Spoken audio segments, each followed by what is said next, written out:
Hi ಎಲ್ರಿಗೂ ನಮಸ್ಕಾರ. ಧ್ರುವತಾರೆ ವ್ಲಾಗ್ಸ್ಗೆ ಸ್ವಾಗತ. ಮಳೆಗಾಲದ ಅತಿಥಿಯಾಗಿರುವಂತಹ ಈ ರೀತಿ ಕೆಲವೊಂದು ಅಣಬೆಯನ್ನು ತಿಂತಾರೆ. ಹಾಗೆ ಅದರಲ್ಲಿ ಎಣ್ಣೆ ಅಣಬೆ ಇರ್ಬೋದು ಅಥವಾ ಈ ರೀತಿ ಹುತ್ತದ ಅಣಬೆ ಇರ್ಬೋದು, ಇವುಗಳನ್ನು ಮಾತ್ರ ಸ್ವಲ್ಪ ತಿನ್ನೋದಕ್ಕೆ ಬಳಸ್ತಾರೆ. ಹಾಗಾಗಿ ಈ ಅಣಬೆ ಹುತ್ತದ ಅಣಬೆ ಅಂತ ಕರೀತಾರೆ ಇದನ್ನು.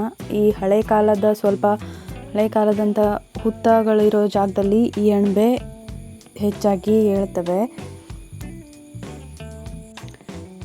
ಈ ರೀತಿ ಅಣಬೆ ಸಾರಂತೂ ತುಂಬ ರುಚಿಯಾಗಿ ಬರುತ್ತೆ.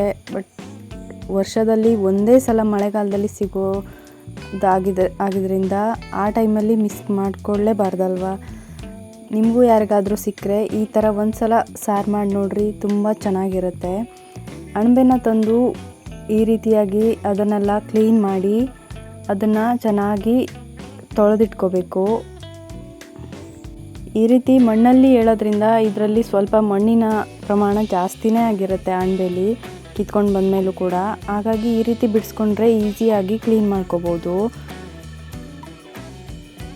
ಸಿಪ್ಪೆ ತೆಗೆದಿಲ್ಲ ಅಂದರೆ ಅದು ಕ್ಲೀನ್ ಮಾಡೋದು ಸ್ವಲ್ಪ ಕಷ್ಟ. ಹಾಗಾಗಿ ಅದನ್ನು ಈ ರೀತಿ ಸಿಪ್ಪೆನ ಪೂರ್ತಿಯಾಗಿ ತೆಕ್ಕೊಂಡು ಅದನ್ನು ಕ್ಲೀನ್ ಮಾಡ್ಕೋಬೇಕು.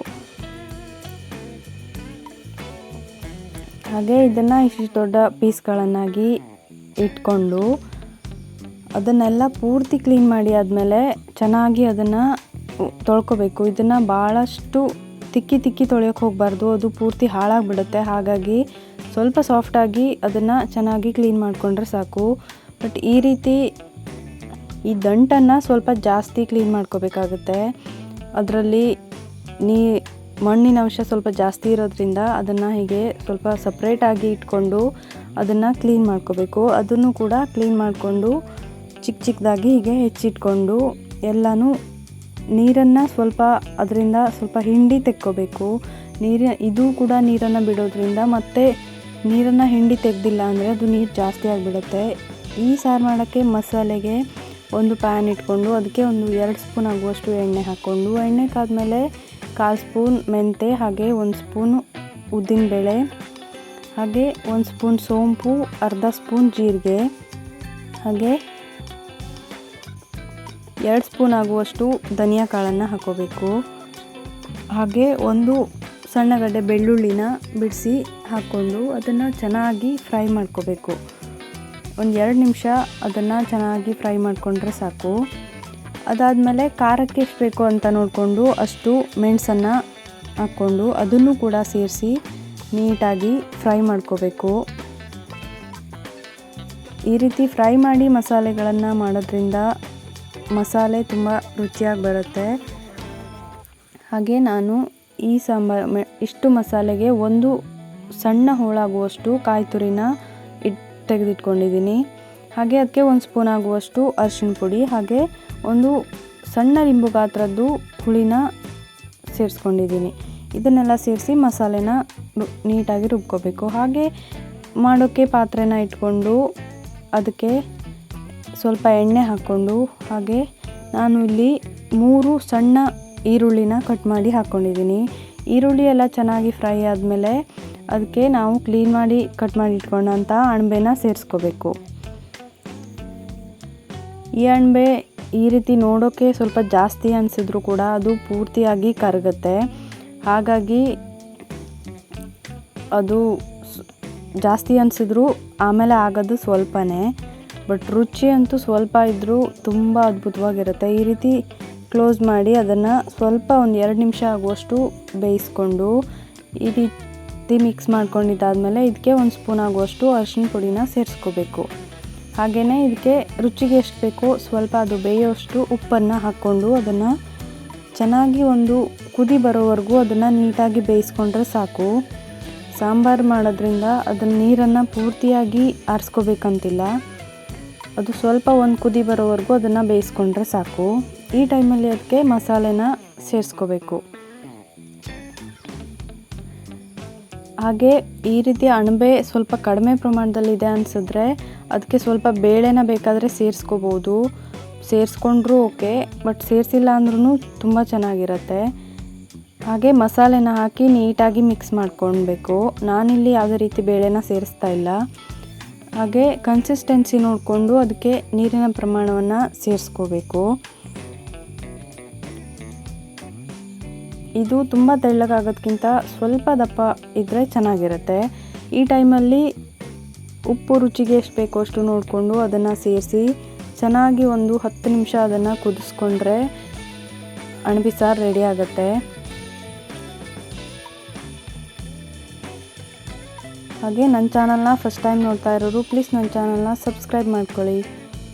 ಹಾಗೆ ನಾನಿಲ್ಲಿ 2 ಬೆಳ್ಳುಳ್ಳಿನ 2ರಿಂದ 3 ಬೆಳ್ಳುಳ್ಳಿನ ಚೆನ್ನಾಗಿ ಈ ರೀತಿ ಸಿಪ್ಪೆ ತೆಗೆದು ಕ್ಲೀನ್ ಮಾಡಿ ಇಟ್ಕೊಂಡಿದ್ದೀನಿ. ಅದನ್ನು ಜಜ್ಜಿಟ್ಕೋಬೇಕಾಗತ್ತೆ. ಈ ಅಣಬೆ ಸಾರಿಗೆ ಕಲ್ಲು ಒಗ್ಗರಣೆ ಅಂತ ಮಾಡ್ತೀವಿ ನಾವು. ಆ ಒಗ್ಗರಣೆಯಿಂದ ತುಂಬ ಅಂದರೆ ತುಂಬ ರುಚಿ ಕೊಡುತ್ತೆ ಸಾರು.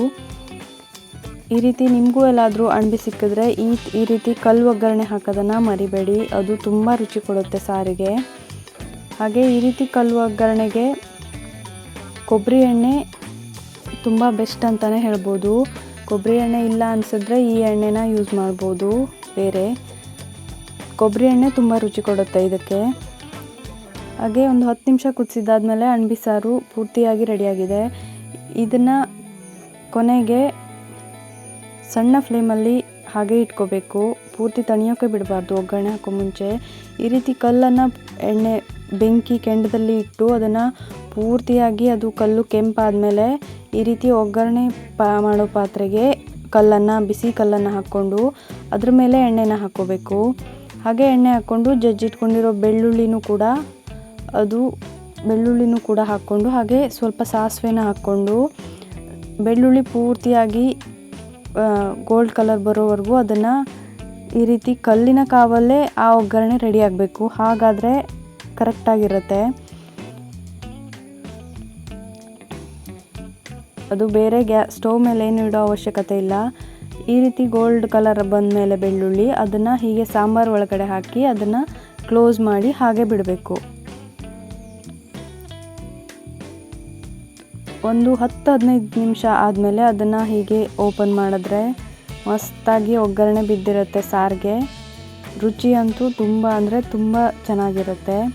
ಈ ಕಲ್ಲನ್ನು ತೆಗೆಯುವಾಗ ಈ ರೀತಿ ಪೂರ್ತಿಯಾಗಿ ಅದನ್ನು ತೆಗಿಬಾರ್ದು, ಹೀಗೆ ಸ್ಮೂತಾಗಿ ಅದನ್ನು ಎತ್ಕೋಬೇಕು. ಯಾಕಂದರೆ ಕಲ್ಲು ಬಿಸಿಯ ಮಾಡಿ ಹಾಕಿರೋದ್ರಿಂದ ಒಡೆಯೋ ಚಾನ್ಸಸ್ ಇರುತ್ತೆ. ಹಾಗಾಗಿ ಈ ರೀತಿ ಹಾಕಿದಾಗ ಎಲ್ಲಾದರೂ ಒಡೆದ್ಬಿಟ್ರೆ ನಾವು ಪೂರ್ತಿಯಾಗಿ ಕಲ್ಲನ್ನೊಂದೇ ತೆಗೆದಾಗ ಕಲ್ಲಿನ ಪುಡಿನೂ ಕೂಡ ಸಾರಿಗೆ ಹೋಗೋ ಚಾನ್ಸ್ ಇರುತ್ತೆ. ಹಾಗಾಗಿ ಅದನ್ನು ಹೀಗೆ ಸ್ವಲ್ಪ ನೋಡಿಕೊಂಡು ತೆಕ್ಕೋಬೇಕಾಗತ್ತೆ. ಇದನ್ನು ಚೆನ್ನಾಗಿ ಒಗ್ಗರಣೆ ಹಾಕಿದ ಮೇಲೆ ಮಿಕ್ಸ್ ಮಾಡಿಕೊಂಡ್ರೆ ಮಸ್ತಾಗಿ ಅಣಬೆ ಸಾರು ರೆಡಿ ಆಗುತ್ತೆ. ರೈಸ್ಗಾದರೂ ಓಕೆ, ಹಾಗೆ ಇದು ಗೀ ರೈಸ್ಗಂತೂ ತುಂಬ ಚೆನ್ನಾಗಿರುತ್ತೆ. ಗೀ ರೈಸ್ಗೂ ಓಕೆ, ಹಾಗೆ ಅಕ್ಕಿ ರೊಟ್ಟಿ ಜೊತೆ ತುಂಬ ಅಂದರೆ ತುಂಬ ಬೆಸ್ಟ್ ಅಂತ ಹೇಳ್ಬೋದು. ಇದು ನನ್ನ ಚಾನಲ್ನ ಫಸ್ಟ್ ಟೈಮ್ ನೋಡ್ತಾ ಇರೋರು ಪ್ಲೀಸ್ ನನ್ನ ಚಾನಲ್ನ ಸಬ್ಸ್ಕ್ರೈಬ್ ಮಾಡಿಕೊಂಡು ನೋಡಿ. ಹಾಗೆಯೇ ಬೆಲ್ ಐಕಾನ್ನ ಕ್ಲಿಕ್ ಮಾಡಿ, ಇದರಿಂದ ನಾನು ಹಾಕುವಂಥ ವಿಡಿಯೋಸ್ದು ನೋಟಿಫಿಕೇಷನ್ ಬರುತ್ತೆ ನಿಮಗೆ. ಹಾಗೆಯೇ ಇದನ್ನು ಅಕ್ಕಿ ರೊಟ್ಟಿ ಜೊತೆ ತಿಂತಾಯಿದ್ರೆ ಸೂಪರ್ ಅಂತಲೇ ಹೇಳ್ಬೋದು. ನೀವು ಯಾರಾದರೂ ಇದು ಅಕ್ಕಿ ರೊಟ್ಟಿ ಇರ್ಬೋದು, ದೋಸೆ ಇರ್ಬೋದು, ಯಾವುದಕ್ಕಾದರೂ ಬೆಸ್ಟ್ ಕಾಂಬಿನೇಷನ್ ಅಂತ ಹೇಳ್ಬೋದು. ಅಪರೂಪಕ್ಕೆ ಒಂದು ವರ್ಷಕ್ಕೊಂದು ಸಲ ಸಿಗೋದ್ರಿಂದ ಇದು ತುಂಬ ಅಂದರೆ ತುಂಬ ರುಚಿಯಾಗಿರುತ್ತೆ. ಈ ರೀತಿ ಸಾಂಬಾರು ನಿಮಗೂ ಇಷ್ಟ ಆದರೆ ಅಥವಾ ನಿಮಗೂ ಕೂಡ ಈ ರೀತಿ ಅಣಬೆ ಸಿಕ್ಕಿದ್ರೆ ನೀವು ಕೂಡ ಇದೇ ಥರ